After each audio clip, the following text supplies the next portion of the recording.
अस्सलाम वालेकुम। हक मौजूद शिकारपुरी जनून अभी रात के लगभग 2 बजने वाले हैं। अपने काम में लगे हुए हैं। ये देखो चेहरे और अपने मसरूफियात में, कोई कहाँ तो कोई कहाँ। ओके, और आज शिकारपुर जनून को ज्वाइन करने आए हैं शिकारपुर के मसीहाई किरदार। हमारे लिए फ़ख्र है कि शिकारपुर जनून शहर को इम्तियाज़ मीरानी, वो ये है मेहरबानी, इम्तियाज़ मीरानी ज्वाइन करने हैं, उसके साथ काजी बशीर मेहरबानी।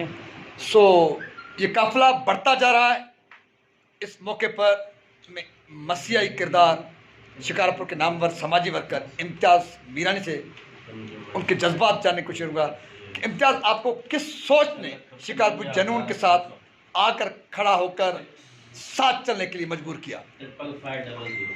सुल्तान भाई, आपका शुक्रगुजार हूँ बहुत मैं इस हवाले से कि हमने जब भी वोट किया जिन दोस्तों को, उन दोस्तों ने हमें धोखा दिया और कोई अमली काम उन्होंने नहीं किया।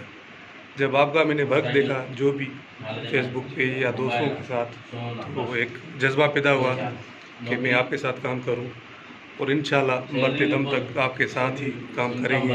हर कदम पर जिएंगे मरेंगे, लव यू के साथ रहेंगे। हर कदम पे जिएंगे मरेंगे, लव यू, यानी कि शिकारपुर जनून के साथ रहेंगे, शिकारपुर शहर के साथ रहेंगे। ये शिकारपुर के हीरोज़ हैं जो शिकारपुर की तकदीर को बदलाने के लिए रात दिन एक करके जद्दोजहद में मसरूफ़ हैं। और जब जज्बे जवान हो और ज्योति मुसलसल हो, इस तरह न दिन की परवाह न रात के अंधेरों का, क्योंकि एक तरफ बड़े बड़े बंगले हैं, ठंडी ठंडी एसियाँ चल रही हैं, और दूसरी तरफ ये खिड़की खोल के बैठे हुए क्योंकि गर्मी है, नेचुरल हवा, और बहुत गर्मी है। लेकिन गर्मी की परवाह किए बगैर, आसाइयों के बगैर, इनके पास एक जज्बा है, जज्बा जीतता है। आइए तुम भी इम्तियाज़ मीरबर, काजी बशीर के साथ इन हीरोज के साथी बनो और बदलो अपनी तकदीर को, बदलो शिकारपुर की तकदीर को, और संवारो शिकारपुर को संवारने के लिए निकलो सिंध को, और संवारो अपने वतन अजीज पाकिस्तान को। शिकारपुरी जनून जिंदाबाद, शिकारपुरी जनून जिंदाबाद। आइए हमारे साथ चलिए एक नया जहान बनाने के लिए और शिकारपुर के माजी को एक बार फिर शाद और आबाद और माजी की तरफ लौट जाने के लिए।